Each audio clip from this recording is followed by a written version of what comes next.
शिक्षा अभियान शुरू। 2 लाख शिक्षकों को एआई ट्रेनिंग, गूगल प्लेटफॉर्म मुफ्त उपलब्ध। पहले चरण में 200 शिक्षकों की वर्कशॉप।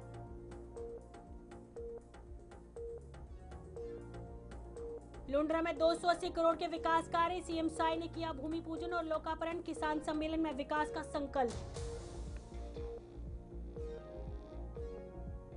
नेशनल ट्राइबल गेम्स का शुभारंभ, खेश विश्वविद्यालय की स्थापना की मांग। केंद्र में खेल विकास में सहयोग की उम्मीद।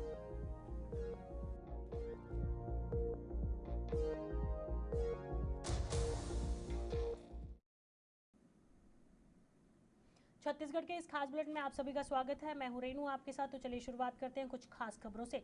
छत्तीसगढ़ में शिक्षा के क्षेत्र में बड़ा कदम उठाया गया। मुख्यमंत्री विष्णुदेव साय ने गूगल फॉर एजुकेशन इंडिया के प्रमुख संजय जैन और पॉलिसी हेड राकेश जैन से मुलाकात की। रायपुर जिला प्रशासन और गूगल के बीच LOI साइन होने के बाद AI सक्षम शिक्षा अभियान का पायलट शुरू किया गया है। इस पहल के तहत राज्य भर में करीब 2 लाख शिक्षकों को AI सर्टिफिकेशन दिया जाएगा। साथ ही गूगल के प्लेटफॉर्म भी मुफ्त उपलब्ध करवाए जाएंगे।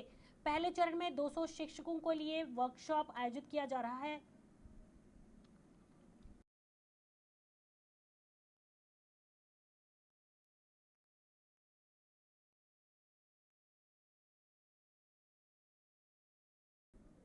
छत्तीसगढ़ के लुंड्रा में आज विकास को नई रफ्तार देने की दिशा में बड़ा कदम उठाया गया। मुख्यमंत्री विष्णुदेव साय ने किसान सम्मेलन करीब में 280 करोड़ रुपए के विकास कार्यों का भूमि पूजन और लोकार्पण किया। छत्रपति शिवाजी मिनी स्टेडियम में आयोजित इस कार्यक्रम में उन्होंने जिला वासियों को बधाई देते हुए विकास की गति तेज करने का संकल्प दोहराया। मुख्यमंत्री ने कहा कि सरकार गांव, किसान और बुनियादी ढांचे के विकास को प्राथमिकता दे रही है।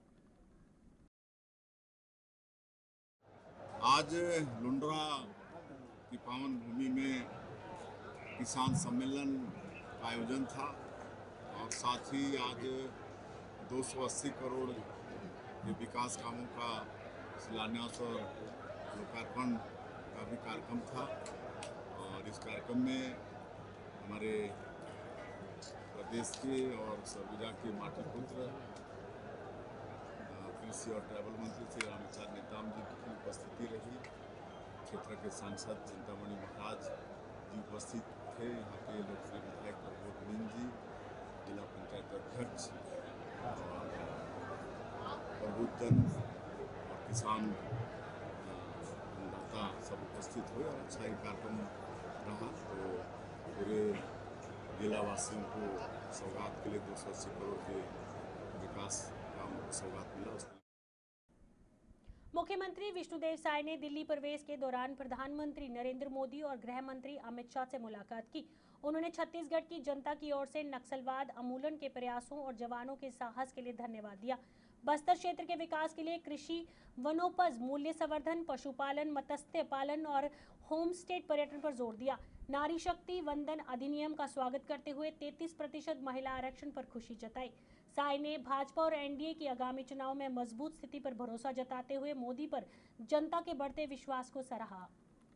हाँ, 3 दिवसीय दिल्ली प्रवास था और इस दौरान हमारे देश के यशस्वी प्रधानमंत्री श्री नरेंद्र मोदी जी से मुलाकात किया और छत्तीसगढ़ में उनके आशीर्वाद से और हमारे केंद्रीय गृह मंत्री जी की दृढ़ इच्छा शक्ति और जवानों के अदम्य साहस के कारण जो नक्सलवाद यहाँ पर समाप्त हुआ, उसके लिए माननीय प्रधानमंत्री जी को छत्तीसगढ़ के 3 करोड़ जनता के तरफ से धन्यवाद दिया।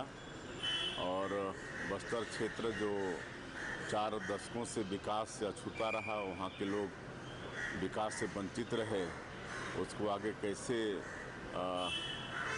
विकास वहाँ पर पहुँचाएंगे, वहाँ पर कृषि को आगे बढ़ाएंगे, फॉरेस्ट प्रोड्यूस का वैल्यूएशन कराएंगे, पशुपालन, मत्स्य पालन ये सब को बढ़ाएंगे, टूरिज्म को आगे बढ़ाएंगे, होम स्टे वहाँ आगे बढ़ाएंगे।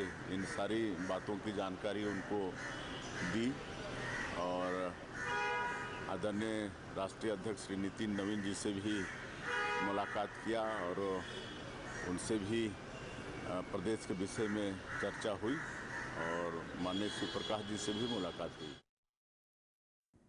उप मुख्यमंत्री अरुण साव ने पश्चिम बंगाल के को लेकर बड़ा दावा किया है। उन्होंने कहा है कि भाजपा कार्यकर्ता पूरी ताकत से मैदान में है और ममता बनर्जी की सरकार से जनता त्रस्त है। साव ने छत्तीसगढ़ में विकास कार्यों का जिक्र करते हुए बताया कि लोक निर्माण विभाग को 9,000 करोड़ रुपए से अधिक की स्वीकृति मिली है, जिससे सड़क और पुलिया निर्माण को गति मिलेगी।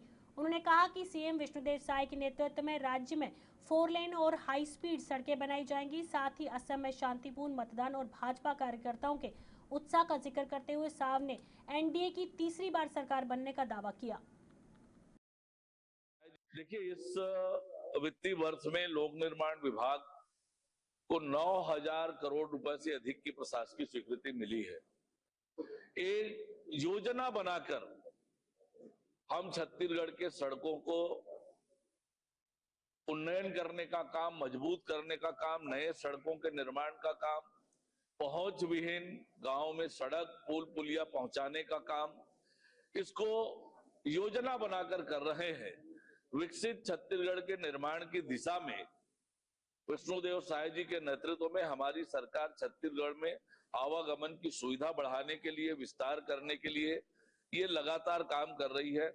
4 लेन की सड़कें बनाएंगे, हाई स्पीड की सड़कें बनाएंगे और पहुंच विहीन गांवों को वहां पर भी सड़कें बनाने की हमारी योजना है और उस दिशा पर तेज गति से हम। उप मुख्यमंत्री अरुण साव ने नेशनल ट्राइबल गेम्स के शुभारंभ के अवसर पर खेल एवं युवा कल्याण मंत्री डॉक्टर मनसुख मंडविया से चर्चा की। उन्होंने छत्तीसगढ़ में खेल विश्वविद्यालय की स्थापना समेत कई मांगे रखी। अरुण साव ने कहा है कि राज्य के खिलाड़ियों और खेल विकास के लिए केंद्र सरकार का सहयोग जरूरी है। उन्होंने आशा जताई है कि केंद्र इन पहलों पर सकारात्मक कदम उठाएगी, जिससे खिलाड़ियों को बेहतर प्रशिक्षण और अवसर मिले। राज्य में खेल और युवा कल्याण को मजबूत बनने की दिशा में ये कदम महत्वपूर्ण साबित होगा। नेशनल ट्राइबल गेम्स के शुभारंभ के लिए खेल एवं युवा कल्याण मंत्री डॉक्टर मनसुख मांडविया जी का आगमन हुआ। हमने उनके सामने अनेक मांगे रखी है। उनमें से एक मांग खेल विश्वविद्यालय की स्थापना को लेकर भी है। उससे पहले भी व्यक्तिगत रूप से मिलकर मैंने छत्तीसगढ़ के लिए अनेक खेल सुविधाओं की मांग की है और निश्चित रूप से हम उम्मीद करते हैं कि केंद्र सरकार इन पर सकारात्मक रूप अपनाएगी और छत्तीसगढ़ में खेल और खिलाड़ियों की तरक्की के लिए केंद्र से भी भरपूर। छत्तीसगढ़ में शिक्षा के क्षेत्र में एक और बड़ा कदम उठाया जा रहा है। शिक्षा मंत्री गजेंद्र यादव ने ऐलान किया है कि गूगल टीम के सहयोग से रायपुर से एआई आधारित शिक्षा की शुरुआत होगी। उन्होंने बताया कि स्वामी आत्मानंद स्कूल में एआई पद्धति लागू की जाएगी, जिससे पहले प्रिंसिपल और स्टाफ को ट्रेनिंग दी जाएगी। उसके बाद स्कूलों के बच्चों को भी इसका लाभ मिलेगा। इसके साथ ही 16 जून से शुरू होने वाले नए शैक्षिक सत्र से पहले 700 से ज्यादा स्कूलों में एडमिशन प्रक्रिया और शैक्षिक कैलेंडर की तैयारी कर ली गई है। यानी आने वाले समय में छत्तीसगढ़ के स्कूलों में पढ़ाई का तरीका पूरी तरह हाईटेक होने जा रहा है। करना ये है कि स्वामी आत्मानंद हमारे लगभग 700 से ज़्यादा स्कूल प्रदेश में संचालित हैं। हम लोग चाहते हैं कि स्कूल सत्र प्रारंभ होने के पहले ही बच्चों के एडमिशन से लेके वार्षिक कैलेंडर कैसा हो, गुणवत्तापूर्ण माननीय मुख्यमंत्री श्रद्धेय विष्णुदेव साय जी की इच्छा के अनुरूप बच्चों को गुणवत्तापूर्ण शिक्षा भी हो, साथ में साथ उनका शारीरिक दक्षता भी हो, मानसिक दक्षता भी हो, व्यायाम, योग, खेल कूद और पढ़ाई, विद्या अध्ययन अध्यापन, साथ ही साथ छत्तीसगढ़ की सांस्कृतिक कलाओं को भी हमारे बच्चे जाने। इसलिए हम आज एक दूसरी सारे प्रिंसिपलों का पहले चरण में हमने आत्मानंद के प्रिंसिपलों का हम बैठक कर रहे हैं। इसके बाद पीएमसी के प्रिंसिपलों को बैठेंगे, फिर हमारे सामान्य सभी स्कूल के प्रिंसिपलों करेंगे और जो उनसे भी पूछेंगे उनकी क्या क्या कठिनाई आ रही है, उन कठिनाइयों का भी हम निदान करेंगे, ताकि हमारा जो आगामी जो नई शैक्षणिक जो सत्र है 16 जून से जब प्रारंभ हो तो निर्बाध रूप से हमारा स्कूल चले। रायपुर के गोल बाजार थाने में नई तैनाती टीआई स्वराज त्रिपाठी का स्वागत समारोह आयोजित किया गया। इस अवसर पर मीडिया और स्थानीय पुलिस के बीच तालमेल और सहयोग को बढ़ावा देने की पहल हुई। गुलिस्तान न्यूज की स्पेशल कॉरेस्पॉन्डेंट प्रीति जोशी ने टीआई त्रिपाठी का स्वागत किया और फूलों का बुके भेंट किया। अन्य मीडिया प्रतिनिधि जैसे मेघा तिवारी, नरेंद्र पांडे, पंकज दास और कंचन यादव भी शामिल हुए। मौन में आपसी सहयोग, समुदाय के सकारात्मक संबंध और सुरक्षा सुनिश्चित करने के संकल्प पर जोर दिया गया। यह आयोजन सभी के लिए यादगार साबित हुआ।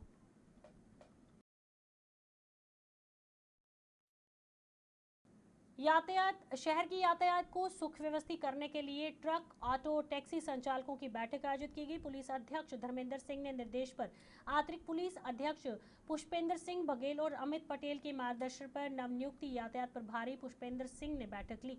बैठक में ऑटो, टैक्सी के किराए, नई बस स्टैंड में टैक्सी स्टैंड, वाहन क्रमबद्ध नंबरिंग, पार्किंग व्यवस्था और भोरमेदेव तिराहे पर सुरक्षा उपाय किया गया। ट्रक और ऑटो टैक्सी संघों ने सभी निर्णय में पूर्ण सहयोग का आश्वासन दिया। ये कदम शहर में यातायात सुगम और दुर्घटना मुक्त बनाने के उद्देश्य से उठाया गया।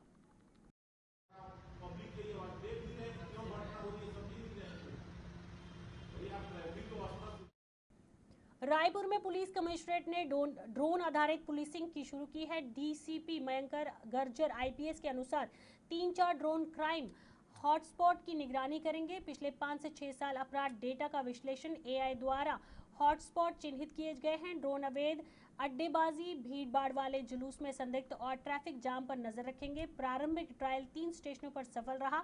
योजना की जल्द ही ये तकनीक पूरे कमिश्नरेट के सभी जोन में लागू होगी। पुलिस ने कहा है कि पहल अपराध रोकथाम, तीव्रता प्रतिक्रिया और शहर की सुरक्षा को मजबूत बनाने में मदद रहेगी।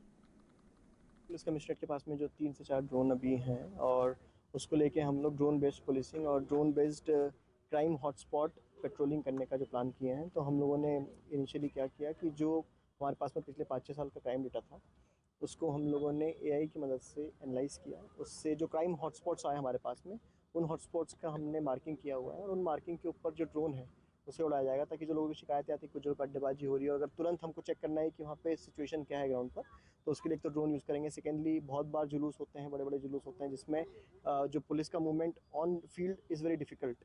तो उसके लिए भी कि कहाँ पे कुछ ऐसे संदिग्ध लोग हैं जिनके पास चाकू हो सकता है या फिर कोई ऐसी नशीली दवा का वो लोग प्रयोग कर रहे हो, तो जुलूस में भी वो चेक किया जा सकता है। इसके साथ ही ट्रैफिक कंजेशन होता है बहुत जगहों पे, उसको भी सुचारू रूप।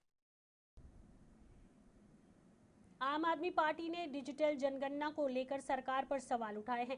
कार्यकारिणी प्रदेश अध्यक्ष उत्तम जायसवाल ने प्रेस कॉन्फ्रेंस में आरोप लगाया कि 16 से 30 अप्रैल के बीच होने वाली जनगणना के 33 बिंदुओं के ओबीसी के लिए अलग कॉलम नहीं रखा गया।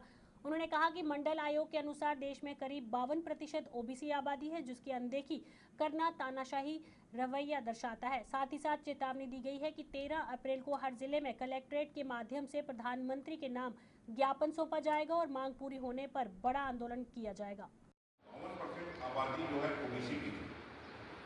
अगर 52% और उसके बाद आईसीई की इनफैक्ट की सर्वे 2021 में हुई जिसमें भारत की अनुमानित आबादी 141 करोड़ लगभग बताई गई, जिसमें लगभग 44 से 48% आबादी यानी कि 62 से 68 करोड़ लोग ओबीसी समूह से आते हैं। तो देश की लगभग आधी आबादी रायगढ़ के कोतरा रोड इलाके में महिला की संदिग्ध मौत के सामने में पुलिस ने एक सनसनीखेज खुलासा किया है। जिंदल अस्पताल में मृत्यु पाई गई 32 वर्षीय धनेश्वरी विश्वकर्मी की हत्या उसके लिव इन पार्टनर ने की थी। पोस्टमार्टम में गला दबाकर हत्या की पुष्टि हुई, जिसके बाद आरोपी विकेश बैरट ने मंगलसूत्र से उसका गला घोटने की बात कबूल कर ली। पुलिस ने आरोप लगाया है कि गिरफ्तार कर धारा 103(1) और 238 BNS के तहत केस दर्ज कर न्यायिक रिमांड पर भेज दिया गया। कोतरा रोड थाने में एक महिला का मृत्यु होने के पश्चात मर्ग कायम किया गया था और मर्ग कायम करने के बाद पुलिस उसकी जांच कर रही थी। उसमें डॉक्टर का जो पीएम रिपोर्ट आया उसके हिसाब से डॉक्टर ने होमोसाइडल बताया। इस पर पुलिस ने अपना इन्वेस्टिगेशन किया और जो आरोपी था उसे धर दबोचा है और उसने मंगलसूत्र से महिला का गला दबा के हत्या कर दिया था और साक्ष्य छुपा रहा था। पुलिस ने जब उसे लाया और मनोवैज्ञानिक तरीके से पूछताछ किया तो वो टूटा और अंततः हत्या करना स्वीकार किया। और कारण ये था कि ये महिला 40 वर्षीय थी और अपने पति से बिना तलाक लिए रह रही थी, इसके साथ लिविंग पार्टनर थी और इनकी किसी बात पे विवाद हुआ। इस विवाद में उसने मंगलसूत्र से उसे गला दबा के हत्या कर दिया था। आरोपी को गिरफ्तार करके न्यायिक रिमांड। बिलासपुर में पुलिस को बड़ी सफलता मिली है। चौकी बेलगहाना पुलिस और एसीसीयू टीम ने संयुक्त कार्रवाई करते हुए टेंगनमाड़ा रेलवे स्टेशन के पास एक व्यक्ति को भरी नकदी के साथ गिरफ्तार किया। आरोपी की पहचान पवन बजाज उम्र 35 वर्ष के रूप में हुई है। उसके पास से 10, 20 और 50 रुपए के नए नोटों के कुल 81 बंडल यानी कि करीब 17,90,000 रुपए बरामद किए गए हैं। पुलिस अब इस संदिग्ध रकम के स्रोत की जांच में जुटी है और मामले में धारा 106 BNSS के तहत केस दर्ज कर आगे की कार्रवाई की जा रही है।